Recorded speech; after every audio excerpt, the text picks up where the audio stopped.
Welcome to the basics of breeding guppies for beginners. So, a nice 10-gallon tank is a great way to start. You can get them used. If you're going to disinfect, just use aquarium salt. It's super cheap to get. And make sure that you have live plants. Put a wanted ad in Facebook groups if it's hard for you to go to a store to get it. So other fish keepers will definitely give you some for free, or you can buy it. But you'd be surprised how many people will give you plants for free. It's quite something, because most people at some point get too much, so they're often willing to give it away for free, but it's fine if you pay a little bit as well. You can throw them a few bucks. So for having plants, you need to have a light, so that's very important. You can put your light on a timer. So I'll show you the reason why plants are so important. It's for the newborns. So your newborns are going to swim around, and whenever a larger fish comes for them, they will go and hide. So most people call it cover. Okay, they provide cover. So I've got some newborns in there. So these guys like their cover. Okay, very, very, very important. And this is the nicest trick. You can just use a regular filter and then just put a sponge on it. Now I'm going to show you another setup for filtration. So it's in my grow out. This is just a 5-gallon. It's great for growing out babies, or it's great for a breeding tank if you want to separate specific strains. So 5 gallons are great, and I even have a 2-gallon. I'm just guessing. I'm guessing it's 2 gallons.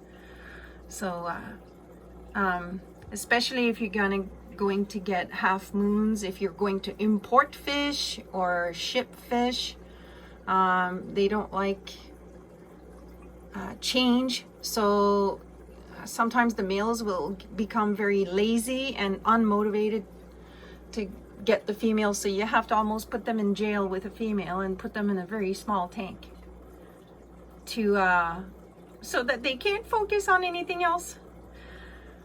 Yeah, I know it sounds weird, but it works. So if you're having a hard time, use a smaller tank for breeding. Okay.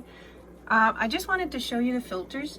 So sponge filter, most people that are seriously breeding fish use those. They have proven themselves worldwide. All over this planet, people are using a good old sponge filter. Not expensive, and they last just about forever. And behind it, so I apologize for the dirty window. Behind the sponge filter, I have just a regular aqua clear. It's old, but it works. You can get those for free now, or next to free. So I always put new medium in it, but what I did is I took some of the medium and okay, we call it zap strap, but it's not zip tie. You zip tie.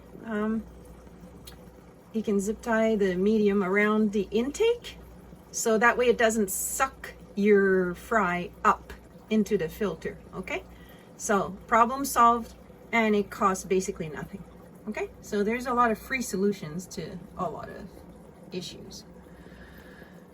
So when I wanted to start up this filter, because I had it and it was free, and then I'm going to put my sponge filter that's well established, I'm going to put it somewhere else. But I I didn't want to switch to a brand new filter that doesn't have the good bacteria in it yet. I didn't want to give up the other one, so I'm running both filters so that the other one can suck up and build up the good bacteria into its system, okay? And then eventually I'm going to take this sponge filter out of that tank, and I'm going to put it in a new tank that I'm going to be starting up. But it's going to have the beneficial bacteria in it already, so my new tank that I'm going to start up is going to cycle much faster. Okay, so these are little tricks, super easy to do, just someone has to tell you. And unfortunately, most people start fish keeping with very little advice. So today I'm making a video for beginners to get those tricks, and I'm not going to tell you all the tricks because I'm going to forget to tell you, not because I don't want to, it's just I'm going to forget. But so anyway, so I'm transitioning the filter, and my other filter, a lot of people are going to say that's too big, that's too big. I made a little cheat. That's going to be hard to see, but I put some material underneath those plants that are stuck to it. I put it's kind of like a sponge, that very loose sponge. It came from another filter, and I put that in the part that spits out the water. So by doing that, I hope you guys can see, I'm trying to get closer. So that slows down the flow of water. So it has to work itself through that filter, so it comes out not like a waterfall. It just doesn't create a lot of movement. So that's why I have this huge filter into this small little tank, but I cheated so that the guppies are not going to be bothered by a high flow, okay? So you don't want to have a high flow. You don't want your guppies to have a hard time swimming around, okay? You want to have kind of peaceful waters. Remember that expression, peaceful waters. And I wanted to show you, I grinded guppy food into a powder so that I can feed it. So when you have newborns, they are so tiny that you have to powder your food. You can do that yourself, okay? So my little newborns need to have something to eat. I'm just going to show you again. So bare bottom, at the bottom, it's easier to clean, and bare bottom. And I'm going to show you my setup upstairs. This is my upstairs setup. So this one, I tried to do a little bit of, it's in my living room, so I want it to look a little bit more, you know, an attempt at a little bit of aquascaping. So I have my driftwood, I have rocks, and lots of plants, lots of cover. I keep the temperature fairly low, even though it has a heater.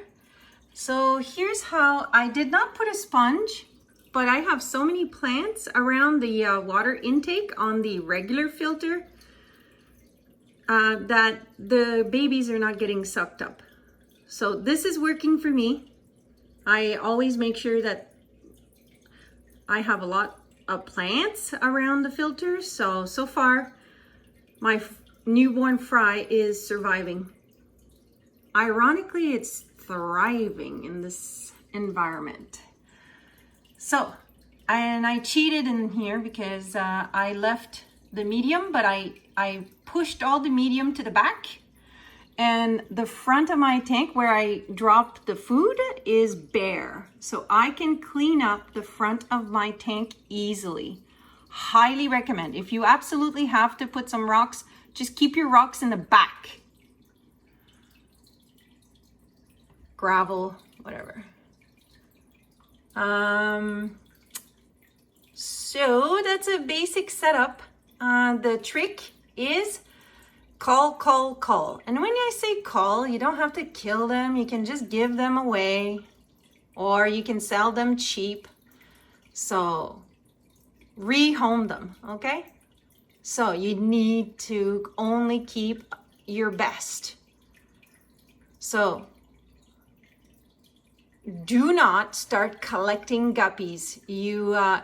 Guppies will decrease in quality immediately. So you need to have some goals, and you got to stick to those goals. I will put the show standards in the attachment. I'll put, not in the comments, in the description. So I'm going to put a link to the show standards, so it can give you some goals to work towards, even if you don't ever plan on showing. There's no reason why you can't learn about what each strand is supposed to look like, and you know what a good guppy is. So I'm not going to start teaching you right now the standard, because it would take too long. So all I want to do right now is I want to help beginners set up a brand new breeding tank. And I'm going for the colony breeding, but remember, you must get rid of your fish. As soon as something does not fit your goal, give it away. Sell it cheap. Okay, so we are going to refer to that as culling, but they don't necessarily have to die, okay? Just rehome them. Anyway, I do have one. I'll show you an example. This guy does not match he does not match what I have in this tank, so he's leaving. It's just, I have to find him a home. So this guy's leaving. He's not matching what I want to do with this tank, okay? And the other ones are too little, so. Okay, so they got lots of cover, and I always have lots of fry survive in this tank. So super basic, super easy. You can get this kind of a setup for next to nothing, especially if you buy it used. This is a 10-gallon, and just make sure that make sure you have some lights for your plants. That's important. And I'll show you my timer. So I have a timer, and it you can set it up for the lights to come on and off. So if you make, humans make too many mistakes. So, and your nice your turkey baster, this is for cleaning the bottom. So you just suck up all your garbage. You do that a little bit every day. Change your water once a week, 25%. Now there's different rules, but that's what I do. So, and sometimes I get lazy, and it's 2 weeks, and that makes me a bad fish mom, but whatever. Sometimes I forget, but because there's so many plants in there, they seem to be okay. So, but anyway, you must do water changes, okay?